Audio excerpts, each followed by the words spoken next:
Gutom na ako. Naghihintay kami sa mga tagubilin mo. Gusto kong gumawa ka ng pasta para sa akin sa unang round. Pasta? Sige. Lola, gumising ka. Gusto ni Apo ng pansit. Pansit?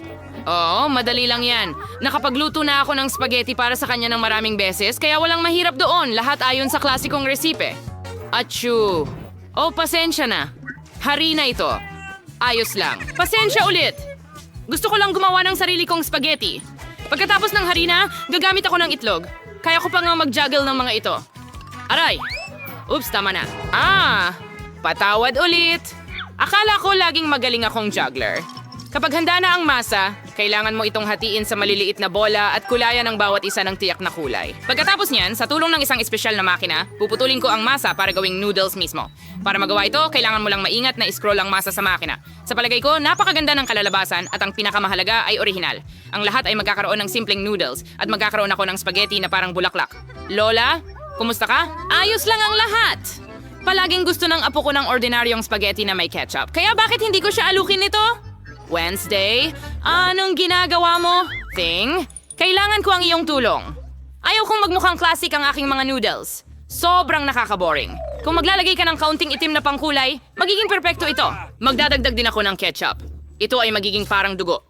Sa pamamagitan ng paraan, idaragdag ko rin ang mga marmoladang mata sa itaas upang ito ay kukumpleto sa komposisyon. Baby, handa ka na bang subukan at pumili ng panalo? Hindi ko alam kung saan magsisimula. Siguro ang unang susubukan ko ay ang klasikal na noodles ng Lola. Minahal ko ito mula pagkabata. Sa tingin ko, wala namang magbabago sa pagkakataong ito. Tulad ng inaasahan ko, masarap at simple. Ang noodles ni Enid ang susunod. Malalabas. Siyempre, hindi ka panipaniwalang maganda at napaka-cute. Ito ay tunay na obra maestra. Ayaw ko nga itong kainin. Nagdagdag din si Enid ng extra pasta. Sobrang kawangis nila ng pangil ng vampira, hindi ba? Nakakatakot. Hindi pa sila luto. Tuyo, hindi makain. Natira pa ang noodles ni Wednesday. Hindi masama. Okay. Ang una kong gustong subukan ay ang mata. Ito ba ay marmalade? Mahilig ako dito. Wednesday. Paano mo nalaman na bagay ang marmalade sa noodles? Parang sobrang astig nito. Uubusin ko ang masarap na noodles. Wala akong iiwan kahit patak ng sarsa sa plato. Sa tingin ko halata na kung sino ang panalo dito. Ama! Ang pinakamahusay na noodles ay ginawa ni Wednesday. Kumusta ito? Sinubukan ko rin. Wednesday! Itago mo na ngayon. Tigilan mo ang pananakot sa mga matandang babae. Baby, handa ka na bang bigyan kami ng bagong gawain? Oo, gusto ko ng cocktail. Kaya mo ba? Madali lang. Ito ang magiging pinakamahusay. Para sa'yo, syempre, Apo. Makakagawa ako ng mga cocktail at ngayon gagawin ko ito na hindi mo makakalimutan habang buhay. Ang base ng cocktail ay ang regular na Sprite. Kailangan itong ibuhos sa baso na napaka hindi karaniwan. Hugis! Ngayon, kailangan mong ilagay ang lihim na sangkap sa loob na magbibigay sa Sprite ng tamang kulay. Ito ay magiging berde. Bagay, tumakbo na kay Enid ngayon din at kumuha ng krema. Anong klaseng kamay ng demonyo iyan? Lumayo ka. Lola, huwag mong insultuhin ang aking katulong. Ginagawa lamang ng bagay ang sinasabi ko. Kailangan ko ng krema upang ibuhos ito sa cocktail at ilagay ang mga mata ng marmalade sa ibabaw. Katulad ng mga ito. Aminin ko. Marmalade ice ang paborito kong tamis. Mukha itong astig at hindi ka panipaniwalang masarap din. Kaunting pulang syrup ay hindi rin makakasakit. Ano ang hinihintay ko? Panahon na para magsimula rin akong gumawa ng cocktail. Tiyak na sulit simulan sa mga candy na marmalade. Upang magsimula, kailangan silang hatiin sa mga grupo ayon sa kulay. Handa na! Ngayon kailangan silang iayos ng patong-patong sa isang matangkad na baso. Tingnan mo lang kung gaano ito kaganda. Gamit ang hairdryer. Kailangan tunawin ang mga marmalade na ito para maging iisang malagkit na timpla. At ang huling hakbang ay whipped cream. Palagi nilang binibigyan ng mas presentableng hitsura ang mga inumin. Ang maliit na marmalade ay hindi rin magiging labis. Napakaganda. Mga magagandang dalaga, gumawa kayo ng maganda at masarap na mga cocktail. Pero hindi ninyo naisip ang kalusugan ng apo ko. Gagawa ako ng cocktail na pangunahing magiging kapaki-pakinabang. Ito ay binubuo ng iba't ibang gulay na ilalagay ko sa blender na ito. At mas marami ito, mas mabuti.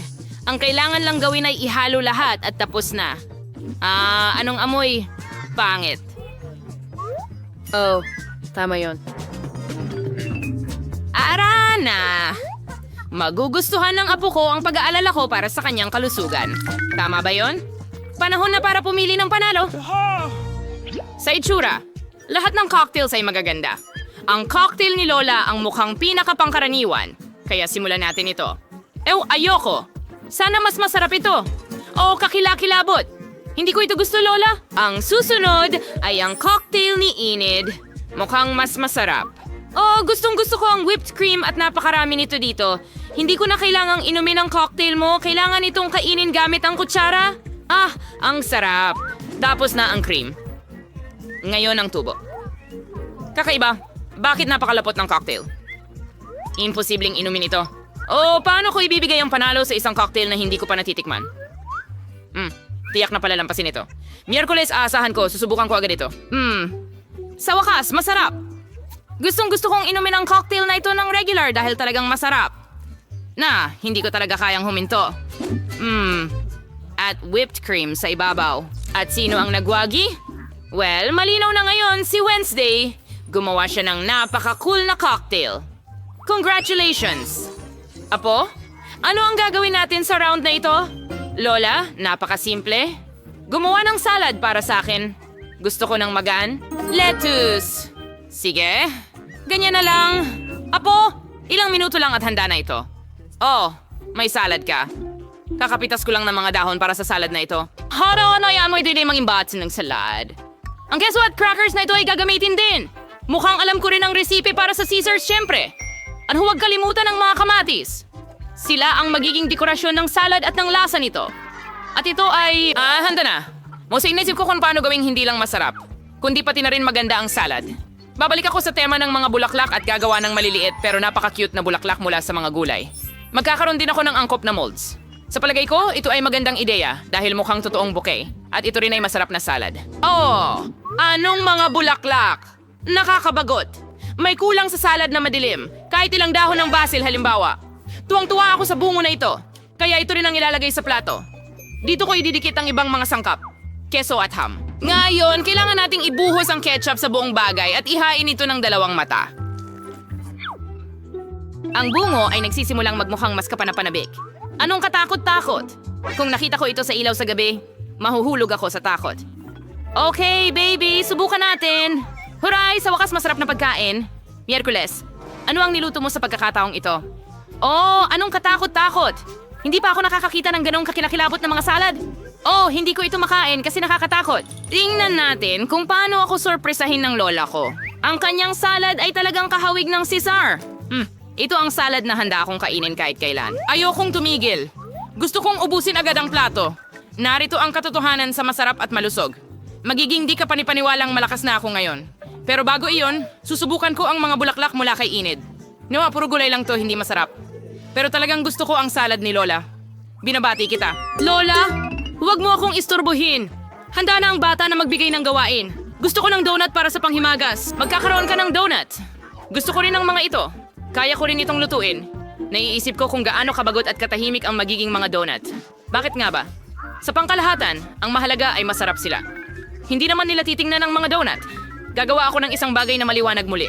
Mas malinaw, ang bawat isa sa aking mga donut ay magkakaroon ng sariling kulay. Karaniwan, gusto ng mga tao ang ganitong pamamaraan. Ay, ano yon? Huwag mong hawakan ako. Huwag mo akong isturbuhin sa pagluluto. Halos handa na ang mga donut ko. Natapos na ang bahagi ng trabaho. Panahon na para magdekorasyon. Siyempre, saan ba pupunta na walang syrup na dugo? Ay, ang totoo po lang syrup, pero hindi iyon lahat. Sa tulong ng puting syrup, magdidisenyo ako ng mga sapot. Parang galing talaga ito sa cobweb ng gagamba.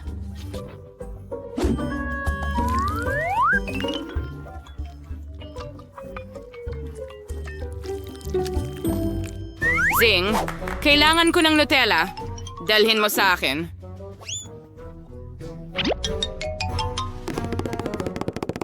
Magaling na trabaho. Hindi ko magagawa ito nang walang iyong tulong. Tignan mo ang aking mga paniki. Ang sombrero, hindi natin kailangan ito. Tignan mo ang napakaganda kong mga donut. Kakaiba! Ayaw ko ng mga bagay na ito. Gusto ko lang na maging orihinal at para maging mas masarap. Sisislin ko lang ng pulbos na asukal. Matutuwa ang apo ko. Handa na rin ang makukulay kong donuts. Ang gaganda nila.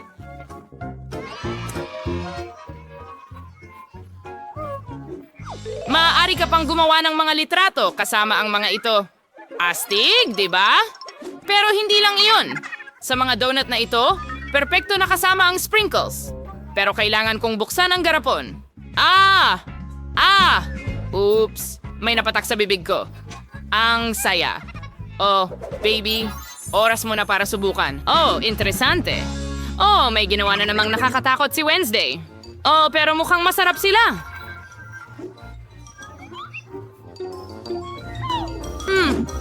Hindi masama.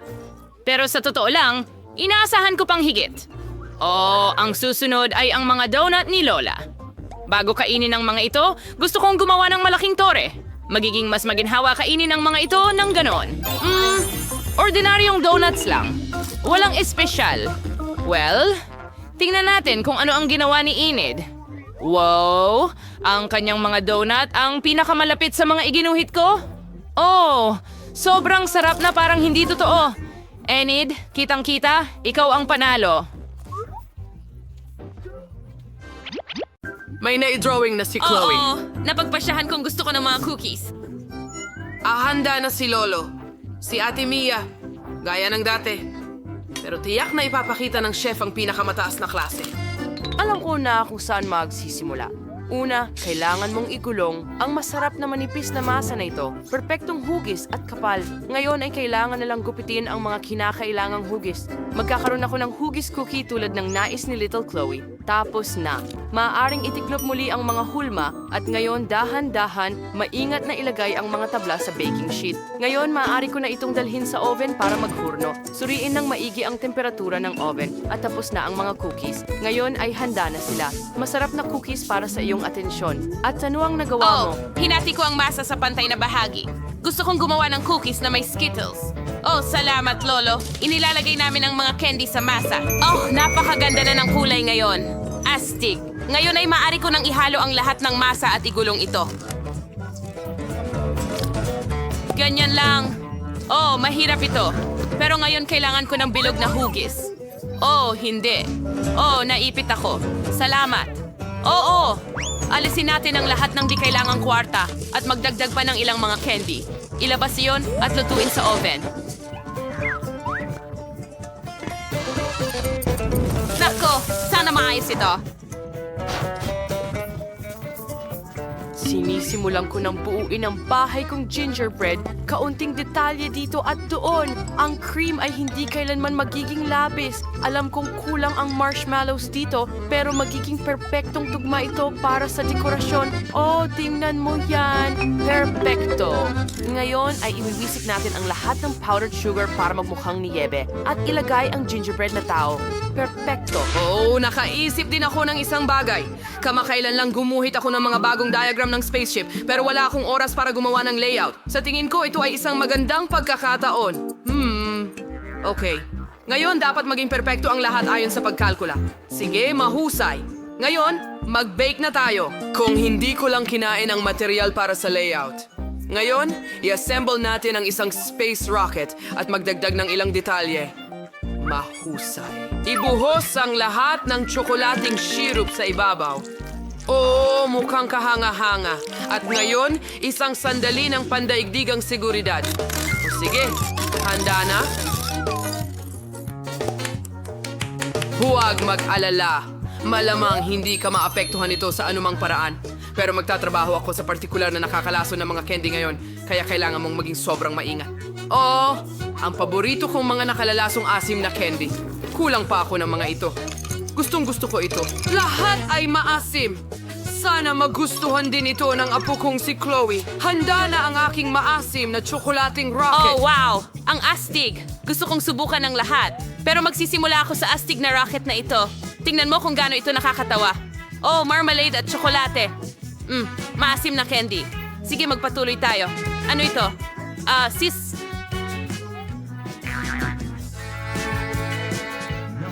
Ina, hindi ito nagtrabaho ng ganon. Pero ano ang inihanda ng chef? Oh, isang cookie na parang sa aking drawing. Ang gingerbread man ay napakasarap. Ngayon kainin natin ang bahay. Napakasarap nito. Ang bahay na may maliit na tao mula sa chef ang panalo. Oh, akin ang tagumpay. Alam ko na ako ang pinakamahusay. Mga guys, pinapakita ng bata ang drawing. Hagis ng drum. Gusto ko ng Ang pasta. chef ay sabik nang magsimula. Kinuha ni Lolo ang mga gamit at handa na si ate. Sige, simulan na. Kailangan ilagay ang pasta sa isang tasa. Buhos ang tubig at magdagdag ng kaunting pulbos ng keso. Oh, wow. Oo, kaunti lang. Pero magdadagdag pa tayo. Kahit ang lahat ay posible gamit ang keso na ito, napakasarap. Giniling ko ito sa gilingan at inilagay sa noodles. Ipadala natin ang keso at pasta bomb sa microwave. At ngayon kailangan na lang nating panoorin at maglaway sa natunaw na keso. Handa na. Wow, ang bango. Handa na ako. Lola, ihanda mo ang sayo. Oo. Ito ay isang sobrang kahanga-hangang ideya. Sige, ngayon ay lalagyan natin ng Skittles ang bawat isa sa aking mga kahon. Pagkatapos natin ilagay ang tubo sa loob at sipsipin ang likido mula sa mga plaskang ito papunta sa kanila. Ayos! Palamigin ito. Kahanga-hanga! Naisip ko ang ideya na gumawa ng spaghetti na may lasa ng Skittles. Ngayon ilalagay ko ang lahat sa plato. Ibuhos ang maasim na candy at jam. Perpekto! Handa na ako. At handa na si Mia. Handa ka na ba, Chef? Okay, sisimulan ko na agad. Sa eksperimento ng pasta, tiyak na magugutom ang bata. Kailangan kong gumawa ng pinakamahusay na pasta sa buhay ko. Ibuhos ang kumukulong tubig sa repolyo at lutuin. Magaling. Binigyan na ng kulay ng repolyo, kaya hindi na natin ito kailangan. Isawsaw ang spaghetti sa loob. Lutuin at ilagay sa plato. Wow! Palamutihan ng mga herbs, lemon at kaunting keso. Magaling. Subukan natin kay Chloe. Tara na! Wow! Ang dami talagang masarap na bagay dito. Gusto kong magsimula sa pasta na ito. Nandito ang paborito kong keso. Oh, ang cheesy. Tingnan mo kung paano ito humahatak. Ang sarap, Mia. Ang galing mo. Ano ito? Lemon? Siguro pipigain ko na lang to sa pasta. Wow, ang ganda. Kailangan ko agad subukan ito. Lasa itong repolyo. Nakakadiri. Ugh. Oh, ano ito? Ang kakaiba. Hindi, nakakadiri iyon. Napakatamis.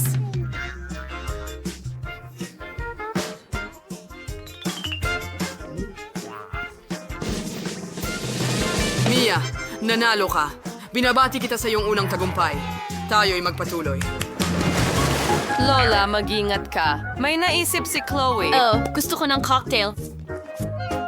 Alam ko na kung paano kita masusurpresa. At ako rin. Ako lang ang nagugulat dito. Hindi ko alam kung paano gawin ang mga cocktail na ito, pero sigurado akong may alam ako sa kimika. Kaya ngayon, gagawa tayo ng cocktail mula sa apo ko. Lagyan ng kaunting langis at aspirin ang solusyon. Oo, kailangan mong mag-ingat dito. Pakiramdam ko parang medyo salamangkero ako. Handa na ang aking cocktail. Yehey! Isang maliit na straw lang sa loob. Tapos na. Oh, ngayon ako naman. Isawsaw ang baso sa syrup. Pagkatapos sa makukulay na sprinkles, magaling. Magdagdag ng kaunting strawberry syrup at yelo sa loob. Ang sarap at malamig. Sige, ngayon kailangan natin magbuhos ng kaunting juice. Sa totoo lang, Fanta, ang kaunting maasim na candy ay hindi nakakasama. At syempre, maasim na jam. Dekorasyon na ng mga lollipop ang lahat. At tapos na ako.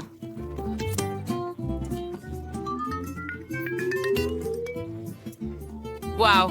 Ang galing. Salamat, Lolo.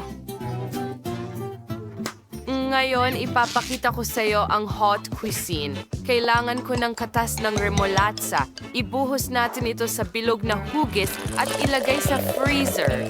Oh, ang kulay ay perfect.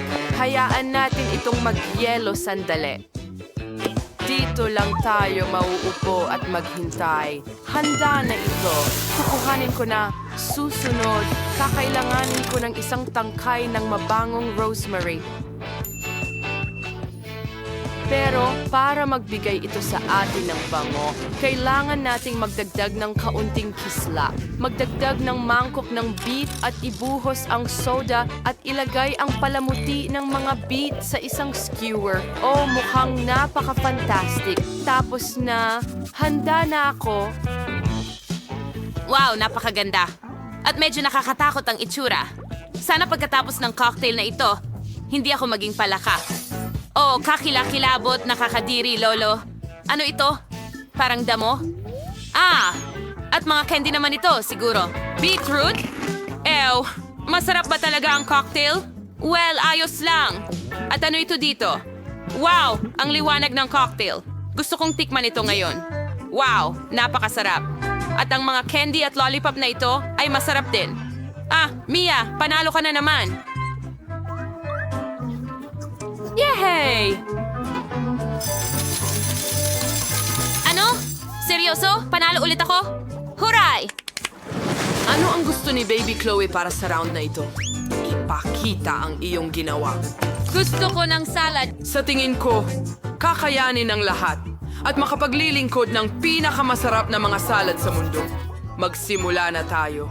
Isang kamanghamanghang ideya ang dumating sa akin. Ngayon, tayo na mismo ang magtatanim ng ating salad. Kailangan ko lang ng ilang buto at tubig. Ang pinakamahirap na bagay ay maghintay. Sige. Anong ginagawa mo, Lolo? Perpekto! Mahusay akong hardinero, hindi ba? Sige, ngayon puputol ako ng sariwang litsugas. Perpekto! Ilagay natin ito sa plato at magdagdag ng kaunting baguette. Gusto kong gumawa ng totoong larawan ng salad, kaya idaragdag ko ang paborito kong mga beans. Magkakaroon ng bulkan at dito magkakaroon ng ilang dinosaur. Oh, tingnan mo, parang nasa ibang siglo tayo. Hooray, ngayon maaari na akong magsimula. Ngayon maghihiwa tayo ng masarap na gulay para sa salad at hindi natin kakalimutan ang mga karot. Pero hindi mo akalain na gagawa ako ng sobrang sarap na vegetable salad, di ba? Gusto ko rin gumawa ng obra maestra tulad ng ginagawa ng chef. Gusto kong gumawa ng salad para sa aso. Tingnan mo kung gaano ka-cute. Kundi ko na may pinakamahusay dito. Huway ng avocado, babayuhin natin ang butas sa loob gamit ang kutsara at hiwain ito ng piraso. Sunod, ilalagay natin ang pipino sa ilalim ng kutsilyo. Tutuparin nito ang tunay na tungkulin bilang pipino at ito ay kakainin. Kaya't ilay ang tedeng kay sa platos at matagdag ng kaunting berdeng sarsa. Kaunting suka at gulay ay hindi makakasakit. Ah, ito ay magiging maganda. Oo, subukan natin. Ang ganda ng itsura ng lahat. Dinosaur ba yan? Ay, ang cute. Hindi ko ito makain, pero pwede ito. Hindi nakaka-impress. Ano ito? Wow, gusto ko itong mga hikaw. Ang cute. Lasang gulay, pero mukhang napakaganda. At dito, lahat ay sobrang berde. Subukan nga natin. Abokado na may kaunting berdeng sarsa. Hindi masarap. Nakakadiri. Panalo ang kapatid ko. Huray! Yay! Pangatlong beses.